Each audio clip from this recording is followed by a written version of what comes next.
In 2025, one of the most powerful names in technology stopped being feared. Intel, the company that once controlled the heartbeat of the digital world, was suddenly fighting for relevance. Its stock had collapsed by more than 50% from its peak. Tens of thousands of employees were gone.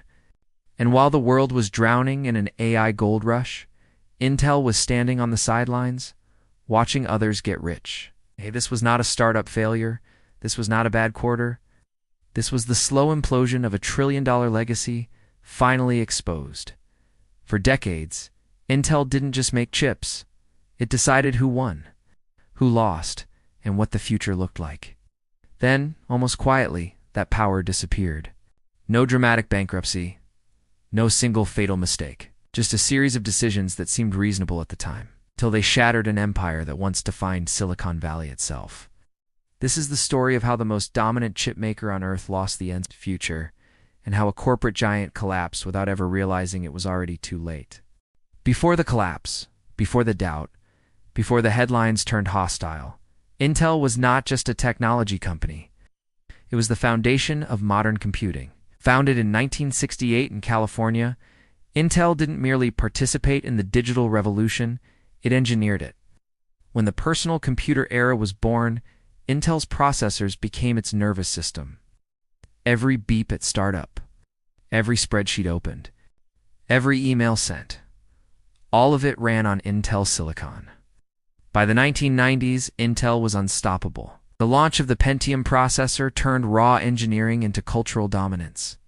Intel Inside wasn't marketing, it was a seal of legitimacy. If a computer didn't have Intel Inside, it didn't matter. PC manufacturers depended on Intel.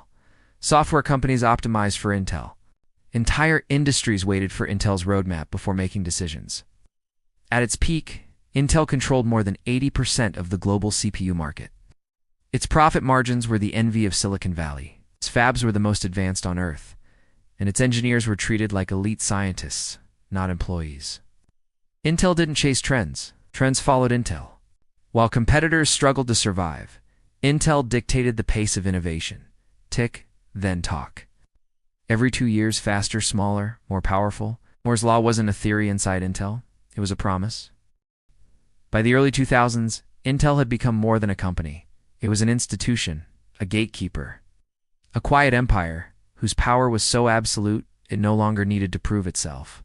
And that confidence, that unshakable belief in its own inevitability, would become the most dangerous asset Intel ever had. Because when you believe the future belongs to you by default, you stop noticing when it starts slipping away. This is where most stories get it wrong. People say Intel failed because it missed mobile, or because AMD caught up, or because NVIDIA stole the AI spotlight. Those are symptoms. The real mistake was far more dangerous and far more invisible. Intel believed its dominance was permanent. For decades, Intel lived by one assumption. If we control manufacturing, we control the future. And for a long time, that belief was correct. Intel didn't just design chips, it built them, in its own fabs, on its own process nodes, with a level of vertical integration no competitor could match.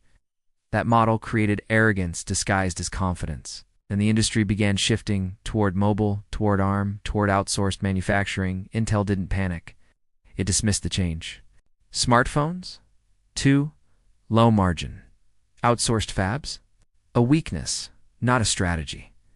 Graphics and accelerators? Secondary products? Intel kept optimizing for a world that no longer existed. Then came the fatal assumption. We can fix this later. Manufacturing delays stacked up. 10 nanometers slipped, then slipped again, and again. For the first time in its history, Intel was behind not just competitors, but the entire industry. Yet leadership doubled down. Instead of questioning the model, Intel reinforced it. More fabs, more capital spending, more promises. The strategy had a name. Reclaim process leadership at all costs. But the cost was time. And time was the one resource Intel no longer had. While Intel fought physics, its rivals rewrote the rules. AMD abandoned the burden of manufacturing and moved faster. NVIDIA stopped selling chips and started selling platforms. TSMC became the real power broker of the semiconductor world.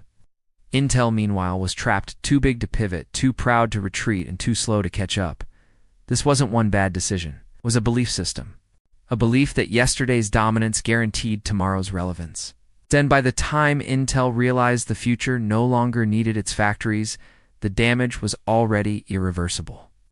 Everything that followed, the losses, the layoffs, the public humiliation, came from this single, silent mistake. The backlash didn't come from angry consumers. There were no boycotts, no protests, no viral apology videos. What Intel faced was worse. The industry stopped believing. Analysts who once treated Intel's roadmap as gospel began questioning every promise. Delays that would have been excused a decade earlier were now dissected in public. Earnings calls turned hostile. Every sentence from management was met with skepticism. And then came the humiliation Intel couldn't control. While the world exploded into an AI frenzy, Intel was barely mentioned. Data centers were being rebuilt around accelerators Intel didn't dominate.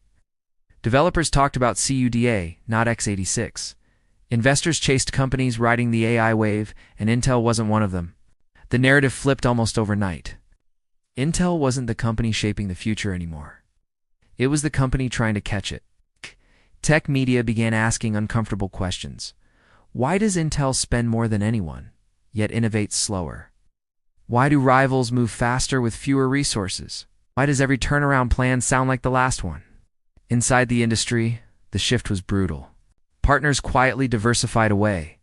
Customers stopped waiting. Talent started leaving, not because Intel was failing, but because it no longer felt inevitable. Once, working at Intel meant you were building the future. Now it felt like you were defending the past. That loss of confidence, that silent vote of no confidence from the market, did more damage than any missed product launch ever could. Intel was still massive, still influential, still alive, but the aura was gone. And in Silicon Valley, when belief disappears, collapse is no longer a question of if only when. At some point, every great story stops being emotional and becomes mathematical. And for Intel, the numbers are merciless. At its peak, Intel was one of the most profitable companies in Silicon Valley. Decades of dominance translated into massive margins, predictable growth, and near total control of the PC processor market. Then the decline began to show up on balance sheets. Revenue that once climbed steadily began to stagnate, then fall. Margins shrank as manufacturing costs exploded. Capital expenditures ballooned into the tens of billions, while returns failed to follow. By the mid-2020s, Intel was spending more money than ever, and earning less than it had in years. Market share told an even harsher story. In CPUs, Intel's grip weakened as competitors carved out territory Intel once treated as untouchable. In data centers historically, Intel's profit engine growth slowed just as demand for compute power surged globally. And in the most important market of the decade, AI accelerators, Intel wasn't losing. It was irrelevant. Wall Street noticed. Intel's valuation collapsed relative to its peers. While rivals were rewarded for growth, Intel was punished for promises. Each new turnaround plan was met with doubt instead of optimism. Then came the layoffs. Tens of thousands of employees were cut in waves, not as a temporary correction, but as a structural reset. Entire teams disappeared. Projects were shelved, morale cratered. This wasn't a short-term downturn. It was the financial signature of a broken model. Intel was no longer a company converting scale into dominance. It was a company converting scale into cost. And the most brutal part? All of this happened during one of the most profitable periods in semiconductor history. While the industry thrived, Intel bled. That is how you know this wasn't bad luck. It was failure, quantified. To understand why Intel collapsed while the rest of the semiconductor industry thrived, you have to look beyond products and into structure. This was not a technology problem. It was a strategy trap. First, strategic blindness. Intel optimized for manufacturing leadership in a world that no longer rewarded it. While competitors decoupled design from production to gain speed, Intel doubled down on owning everything. Vertical integration, once a weapon, became a weight. Every delay rippled through the entire company. Second, the platform failure. The AI revolution was never about raw silicon. It was about ecosystems. Software developer lock-in. Intel kept selling components while others sold environments. By the time Intel reacted, the platforms were already entrenched. Third, cultural inertia. Inside Intel, success had lasted too long. Processes were built for predictability, not disruption. Decision-making slowed. Risk aversion replaced experimentation. By the time leadership acknowledged the crisis, the organization was structurally incapable of moving fast. Fourth, leadership timing.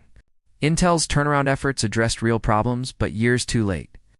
Correct diagnoses don't matter if the patient has already lost the market. Promises sounded bold, but the industry had heard them before. Finally, the cost trap. Intel's massive scale locked it into enormous fixed expenses. Jobs couldn't be paused. This couldn't be reversed. Every strategic mistake became exponentially more expensive than it would have been for a smaller, nimbler rival. This is the paradox that destroyed Intel.